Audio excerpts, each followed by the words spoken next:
I'll never forget that Tuesday morning. I stepped out into my backyard with a mug of coffee, expecting the usual quiet hum of our suburban street, the occasional bird chirp, the distant rumble of a garbage truck, a neighbor jogging by with headphones on. It was a normal morning. Calm. Routine. Until I noticed it. There it was, a massive, shiny, luxury fence running along the boundary between my property and my neighbor's. Not a simple wooden fence or cheap chain link. No, this was tall, gleaming, polished wood with metal accents, straight out of a home magazine. Each post perfectly aligned, smooth, expensive-looking, casting shadows across my lawn. The sunlight hit it just right, reflecting in the metal trim, and for a second I thought, wow, that looks amazing, before reality sank in. I walked closer, taking in every detail, the height, the craftsmanship, the way it completely blocked the view of their yard. I ran my hand along one post and felt the solid weight of it, imagining how much it must have cost. And then it hit me, the gnawing suspicion I had been trying to ignore. This fence wasn't just impressive. It might be on my land. I froze for a moment, heart thumping, staring at the line where I was fairly certain my property ended. Every memory of past conversations, every corner I had measured over the years, every previous boundary marker, suddenly flashed in my mind. And there it was, glaringly obvious. The fence intruded, inch by inch, into my backyard. My stomach sank. I felt a cocktail of emotions, shock, disbelief, irritation, and a small flicker of excitement, the kind that comes when you realize a challenge has presented itself. I grabbed my phone and called my wife. "You're not going to believe this," I said, trying to keep my voice calm, even though it was shaking slightly. "They built a fence, and I think it's on our property." She came outside and gasped slightly. "Oh, wow," she said, walking along the line with me. It's not even close. It's definitely over." And just like that, what might have been a small neighborhood nuisance became a serious issue. This was more than just a fence. It was a boundary violation, a blatant disregard for property lines, and potentially for respect. We debated what to do next. Should we try talking to them first? Should we measure ourselves? Or should we call a professional surveyor immediately? I felt torn. On one hand, I didn't want to escalate the situation into a feud. On the other, it was my land, my personal space, and ignoring it felt wrong. I spent the rest of the morning pacing the yard, trying to visualize the property line, making rough sketches in my head, calculating distances in my mind. Later that day, I decided we needed professional confirmation. I called a local surveyor, someone highly recommended by a friend. I explained the situation. "I think a neighbor may have built a fence partially on my property. Can you help?" Within a couple of days, they scheduled an appointment. While waiting, I decided to confront my neighbor casually. I knocked on the door, trying to keep it light. "Hey," I said, forcing a smile. "Nice fence, really impressive. I just wanted to check something about the property line." He laughed, waving his hand casually. "Oh, don't worry about it. Should be fine." That response did nothing to calm me. In fact, it made me more determined. The casual dismissal felt like a test, or worse, a provocation. That tiny laugh, the offhand wave, it was almost mocking, and I realized that this wasn't something that could be ignored. That evening, sitting on the porch with my coffee cooling in my hand, I reflected on the situation. The fence was beautiful, yes, but the principle mattered more than the aesthetics. My land, my property, my boundaries, these weren't negotiable. I went over all the possible scenarios in my mind: confrontation, negotiation, legal action, or some combination of all three. I knew I had to be careful. Acting rashly could escalate things unnecessarily. Acting too passively could set a bad precedent. Finally, the day of the survey arrived. The surveyor showed up with all his equipment: measuring wheels, stakes, flags, a clipboard with diagrams. Watching him work methodically along the boundary, marking points, double-checking angles, I felt a mixture of relief and anxiety. Relief, because someone impartial was confirming the facts. Anxiety, because I already feared what the measurements might reveal. Step by step, he walked the perimeter, explaining what he was measuring and why. I followed, notebook in hand, scribbling notes and sketches. Every time he stopped to mark a corner and showed me the tape crossing the fence line, my pulse quickened. It was as I feared. The fence had encroached 2 feet into my property at certain points. Holding the final survey report in my hands, Staring at the clear diagrams showing my land and the fence encroachment, I felt a rush of conflicting emotions. Satisfaction, because I had proof. Frustration, because now it had to be addressed. And a simmering anticipation, because the next step would require confronting my neighbor with hard evidence, calmly and strategically. That night, I paced my living room, thinking through every possible outcome. Could we reach a compromise? Would he argue? Could it escalate? And somewhere in that mix, a quiet determination formed. This wasn't just about the fence. It was about standing up for myself, asserting boundaries, and handling conflict intelligently. By the time I went to bed, I had a plan. I would approach the situation methodically, gather facts, document everything, confront politely but firmly, and insist on correcting the boundary. It wasn't revenge, it wasn't aggression. It was strategy, patience, and principle. And somewhere in that quiet, darkened house, I imagined the next morning, seeing him realize the fence wasn't just decorative. It was on my land, and the delicate dance of confrontation that was about to unfold. I smiled slightly, sipping my coffee, knowing that the stage was set. The morning of the survey felt like waiting for a storm to hit. I stood in my backyard, coffee in hand, watching the surveyor unload his equipment from the truck. Measuring wheels, stakes, flags, clipboards, everything was laid out meticulously, and I could feel a sense of tension building in the air. It wasn't just about measurements. It was about validation, proof, and a confrontation I knew was coming. The surveyor introduced himself, explaining the process step by step. We'll measure the boundary carefully, check the historical markers, and make sure everything lines up, he said. I nodded, trying to hide my nerves. The reality of the situation was finally tangible. Every inch of that fence encroaching on my property was now going to be documented with precision. As he began walking the perimeter, I followed, noting every corner, every stake, every angle. The sunlight glinted off the polished metal posts, making them look almost surreal against the green of my lawn. I could hear the subtle hum of traffic in the distance, the chirping of birds, and the occasional thud of the surveyor planting a stake into the ground. Each sound made the moment feel cinematic, almost like a slow-building suspense scene. Step by step, the surveyor checked measurements, referencing old maps and documents I had dug out of storage. At each corner, he paused, explained the significance, and I realized just how far the fence had strayed onto my property. 2 feet here, 1.5 feet there, small numbers, but enormous in principle. My stomach twisted as I followed him, running my fingers along the posts and imagining the countless hours they had spent building it. Finally, after an hour of meticulous checking, he handed me the report. I stared at it, scanning the diagrams showing my property line clearly and the fence cutting across it in multiple places. The reality hit me fully. The fence was undeniably on my land.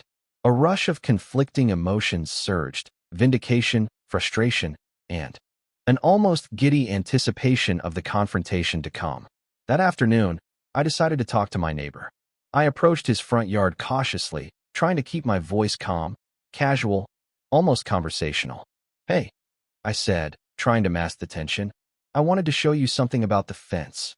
He looked up, smiling broadly, clearly expecting a friendly chat. But that smile faltered the moment I unfurled the survey report on the driveway. "See this?" I said, pointing to the lines and measurements. "According to the official survey, parts of your fence are actually on my property. These corners, these stretches here, they're over my boundary." He blinked, jaw tightening, and leaned against his SUV.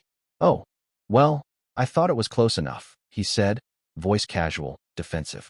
"It's just a few inches, right?" I felt my jaw tighten slightly, forcing myself to remain calm.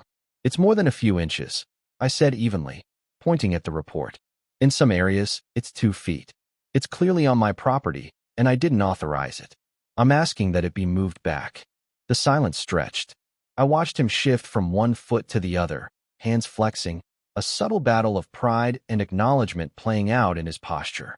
Finally, he muttered, "Moving it is expensive." "Yes," I said calmly, "I understand. But it's still my land. There are ways to handle this without getting into legal fights. Cooperate with the survey, hire a contractor, move the fence back properly." Over the next few days, we exchanged emails and text messages, polite but firm. I suggested hiring a contractor to reposition the posts, offering to cover part of the cost to avoid further tension. He hesitated but slowly agreed.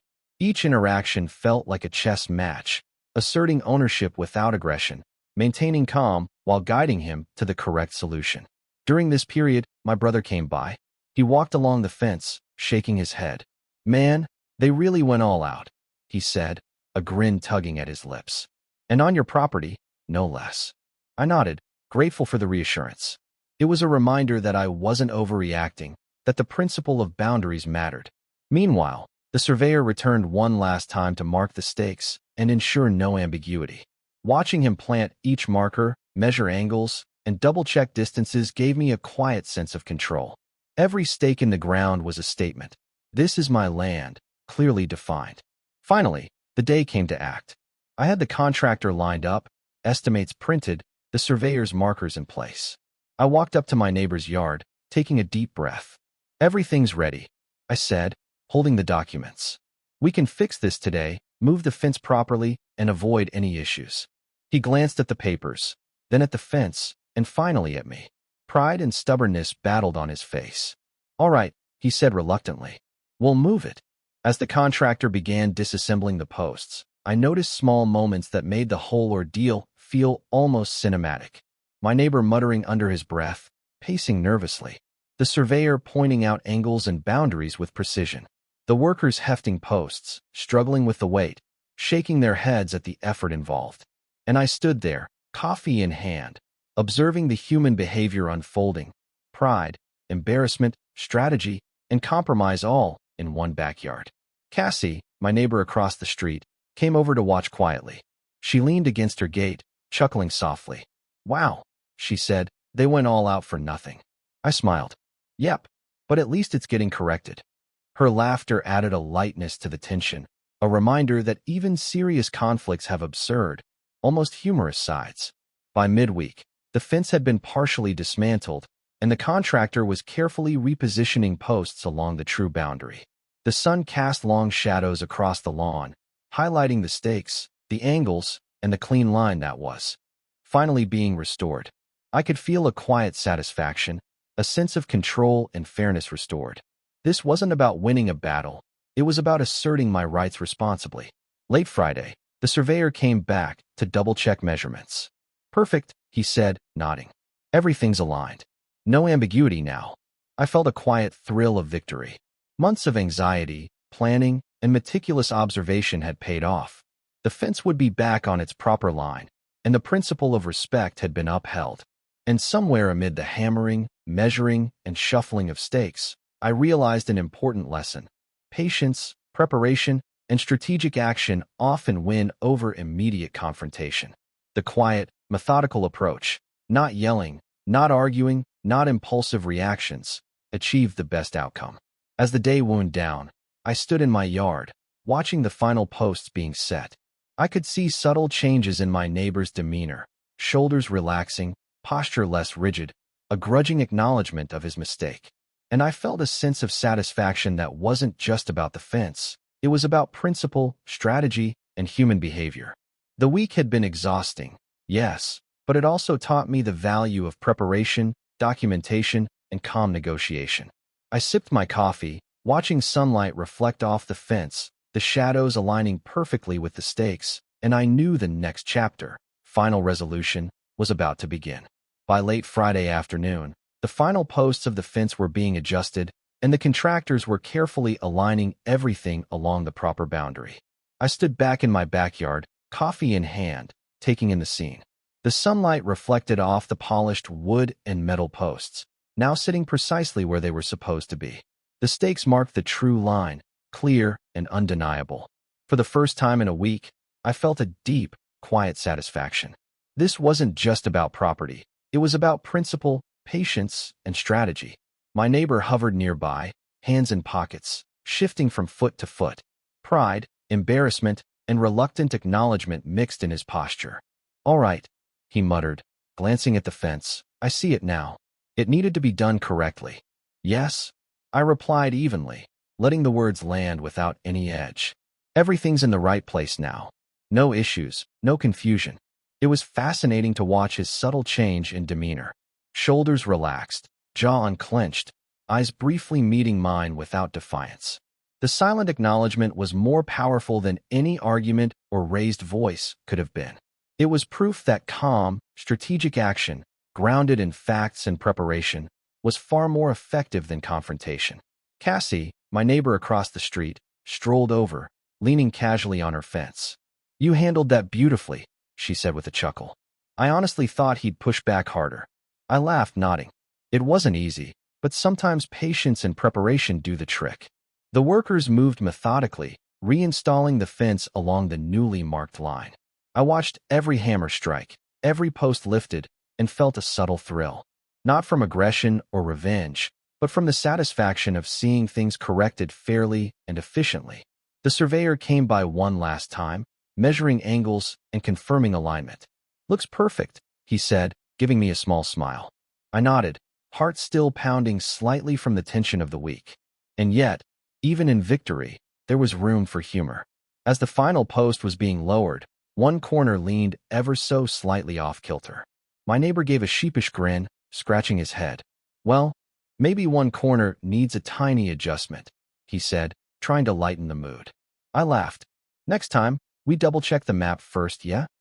That small moment of levity broke the last bit of tension and reminded me that even serious conflicts have absurd, human moments. Standing in the backyard, watching the fence settle into its proper place, I thought about the week, the surveyor's meticulous measurements, the contractor's grunts and sighs, my neighbor's shifting expressions, the emails, the texts, and the small, tense confrontations that felt like chess moves. Every single one had taught me something valuable. Strategy, patience, documentation, and observation often win where aggression fails.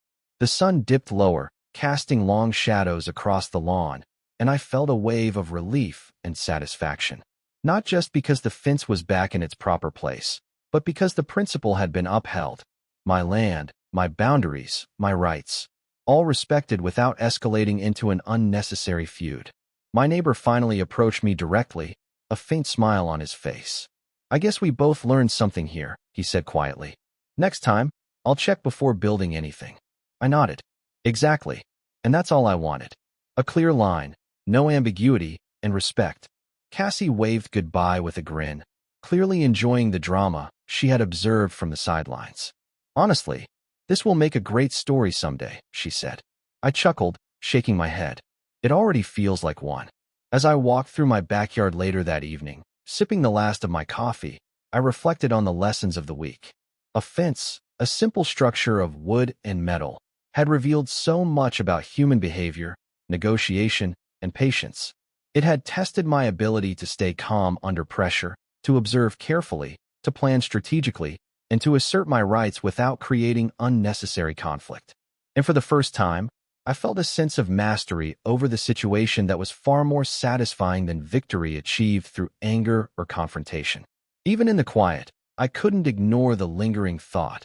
Boundaries, whether physical, emotional, or social, are often tested in small, subtle ways. The way we respond defines not just the outcome, but how others perceive us, and sometimes even how we perceive ourselves.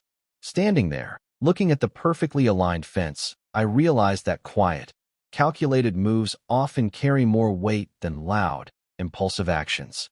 So here's the question I want you to consider. If this were your yard, your property, your boundary, how would you respond? Would you confront immediately, risking tension and anger? Would you ignore it, letting pride or fear dictate an action? Or would you observe, plan, and act strategically, turning the situation into a lesson in patience and principle? Drop your thoughts in the comments.